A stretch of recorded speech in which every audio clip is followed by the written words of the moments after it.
well. First up, we've got some news from reliable leaker Ice Universe, who's shared with us the cover of the Galaxy S11. He's provided us two images of the screen cover for the Galaxy S11, and we can see from the photos that we've got very slim bezels all round. The first shows us a tiny forehead that also has a cutout confirming the punch-hole selfie camera top center, and the second photo shows us a small chin that looks incredible. While the chin does look slightly bigger than the forehead, it's still close, so shouldn't bother those who like a bit of symmetry. When it comes to cameras, we've had a report that suggests all three models of the Samsung Galaxy S11 will have a 48 megapixel telephoto camera that will offer 5 times optical zoom. Its predecessor featured a 12 megapixel telephoto, so this is a huge improvement. The report suggests that the phone will contain a periscope module that doesn't actually protrude from the Galaxy S11, and this may be part of the reason that we've got a big camera bump on the rear. This, along with a 108 megapixel primary sensor, should mean we get incredible photos and videos from the smartphone, and there have been many rumours about a 100 times space zoom feature coming. We've also had leaks for all three batteries on the Galaxy S11, and they're a big improvement from the predecessors that should help power the devices. The smaller Galaxy S11e will reportedly have a 3730 mAh battery, which is much larger than its predecessor's 3100. The standard Galaxy S11 will be using either the Note 10 Plus's 4300 or the A71's 4500 mAh battery. The Galaxy S11 Plus is going to be using a huge 5000 mAh battery, and this is apparently going to be supplied by LG, and given that LG are the world's largest lithium-ion battery producer, then it does seem likely. We've had many stunning renders from popular leakers and concept designers that showcase all three models of the Samsung Galaxy S11. We've had 360 renders of each model, along with more cinematic approaches from others. The device looks similar to the predecessor, and the main differences are the punch-hole camera top center on all three models of the S11, a curved screen on all three models including the Galaxy S11e, although the curvature is actually less than the predecessors. The rear camera housing is of course completely different to the predecessors, and we're expecting the new rectangular housing on all three models, although they will each have a different amount of cameras inside them. And the last difference from the predecessor that many may be disappointed with is of course the removal of the 3.5mm headphone jack. It seems many flagships are removing the port now, although it still remains present in mid-range and budget devices. The good news is that we've had reports of a much larger fingerprint authentication area on the Samsung Galaxy S11, and Qualcomm announced a new 3D Sonic Max fingerprint scanner that we believe is going to be inside the phone. The new 3D Sonic Max scanner will not only create an authentication area 17 times larger, but it will also be able to scan 2 fingerprints simultaneously. As well as this, it brings much better security, and the previous scanner had an accuracy rate of 1 in 50,000, whereas the new sensor brings an accuracy of 1 in a million. It should also result in much faster and more responsive fingerprint scanning. We also had the details revealed for the latest Snapdragon 865 system on chip that's going to be present in the North American Galaxy S11.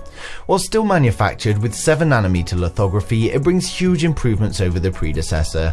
We've got an octa-core CPU and an Adreno 650 GPU. It supports 4K resolution at 60GHz, Quad HD Plus at 144Hz refresh rate, and 25% better CPU and GPU performance. We get support for 16GB DDR4 RAM at 2133MHz and DDR5 at 2750. It can shoot photos of up to 200 megapixels and capture 8K videos at 30 frames a second. Benchmarks have already appeared that show much better results over the Snapdragon 855. When it comes to the Galaxy S11 range, we of course will be getting 3 different versions: the Samsung Galaxy S11e, the Galaxy S11 and the Galaxy S11 Plus. The largest model, the Samsung Galaxy S11 Plus, will feature a full-screen 6.9-inch curved display. We've got the punch-hole camera top center to house the selfie camera, which looks very similar to the Note, and we're expecting this to be a 120Hz dynamic AMOLED display that may come under the new branding SAMOLED. Although the display is curved on both edges, the Galaxy S11 Plus actually has less curvature than its predecessor, so something that may please many. The phone will of course have an in-display fingerprint scanner, and we now believe this will be Qualcomm's newer, more improved version. Unfortunately, at this stage we don't know what sensor is being used for the selfie camera. If we take a look at the rear of the device, you can see it's similar to the standard Galaxy S11 and the S11e, although the camera housing is much larger. The reason for such a large camera bump is to house 5 camera lenses along with 2 tiny sensors.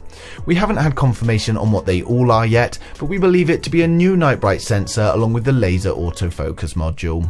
It's reportedly going to contain Samsung's 108 megapixel sensor as its primary shooter, and this will allow for videos to be recorded at 8K at 30 frames a second. We believe it's also going to have a time of flight depth sensor and a 48 megapixel telephoto with 5 times optical zoom. We've had plenty of leaks already regarding new features, but one feature that is causing excitement is Samsung's 100 times space zoom. It's reported that the standard Galaxy S11 and the Galaxy S11 Plus will have a 100 times super zoom feature, although we don't know how they're going to achieve this. It will most likely be using the periscope lens with some digital zoom.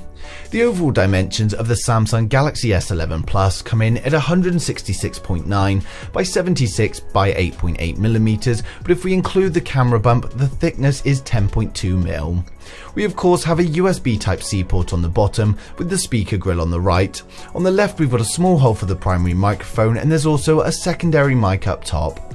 On the right side we've got the volume and the power buttons, but of course no 3.5mm headphone jack. The phone's going to be powered up by the Snapdragon 865 in North America and the Exynos 990 globally. Some Mobile said that we could see up to 12 gigs of RAM coupled with 1TB of storage, and we've already seen a benchmark of the standard S11 appear with 12 gigs of RAM. The phone will ship with Android 10 in the form of One UI 2.1, and it will be IP68 water resistant. Battery capacity is now expected to be a huge 5,000 mAh.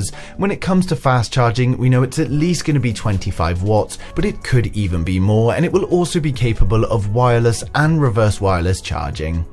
While the smaller models will be available in 4G and 5G options, it's thought the Galaxy S11 Plus will only have a 5G model. Of course, the 5G model will still work with 4G LTE networks as well. When it comes to pricing, its predecessor launched at a price of $1,000 or £900, so we can of course expect a slight increase, and I would expect the base model to start at $1,100 or £1,000. Next we've got the standard Galaxy S11, and we can see from the renders it's a full screen display, again with the punch hole camera top center. The display is going to measure in at 6.7 inches, it's going to be a curved display with a 120Hz refresh rate. And as we've seen from Ice Universe's photos, the bezels all round are incredibly slim. On the rear we've got the new rectangular housing that we're seeing on a lot of the phones, including the new A range, and the Galaxy S11 will have 4 cameras. We know the main sensor will be a 108 megapixel sensor, we get the 48 megapixel telephoto with 5 times optical zoom and a time of flight depth sensor. And the extra camera will most likely be something like a wide angle. The device is of course powered by USB Type-C, and again will not have a 3.5mm headphone jack. The Galaxy S11 will also be powered by the Snapdragon 865 in North America and the Exynos 990 globally. A Geekbench listing appeared showing us a variant of the standard Galaxy S11 with 12 gigs of RAM, and that will most likely be the highest variant. Battery capacity is either 4,300 or 4,500 mAh, and it will of course come with Android 10 and be IP68 water resistant. Given that its predecessor launched at a price of $900, we can expect the Galaxy S11 to be around the same or slightly higher. Finally, we've got the smallest variant, the Galaxy S11e. While this is the smaller model, it is however much larger than its predecessor, coming with a 6.4-inch curved display. We're unsure if this will also be 120Hz, but we can see it looks similar to the other Galaxy S11s, just smaller. On the rear of the Galaxy S11e, we're expecting a triple camera setup. This will include the 108 megapixel sensor along with the 48 megapixel telephoto, but we're unsure of what the third camera will be. We'll likely see smaller RAM and storage configurations, but no doubt an incredible device. We've got a battery capacity of 3,700 mAh, and it will of course be using the same system on chip as the other 2 models. When it comes to pricing, we can expect around $800 or £800. Reports are now suggesting that the Galaxy S11 launch is going to be on the 11th of February 2020, but we're unsure if all models are going to be released at the same time or if the Plus model will be released later on. So it's great that we've finally got so much info on all of the models, but hopefully Samsung still have some surprises in store for launch. Of course, as any more information arises, I'll be sharing with you guys straight away, but as always, I'd like to know your thoughts in the comments. Who out there is waiting for the Samsung Galaxy S11, and are you waiting for the Galaxy S11e, the Galaxy S11, or the Galaxy S11 Plus? But thanks for watching the video. If you liked it, smash a thumbs up. If you didn't, hit that thumbs down twice, and I'll see you guys in the next one.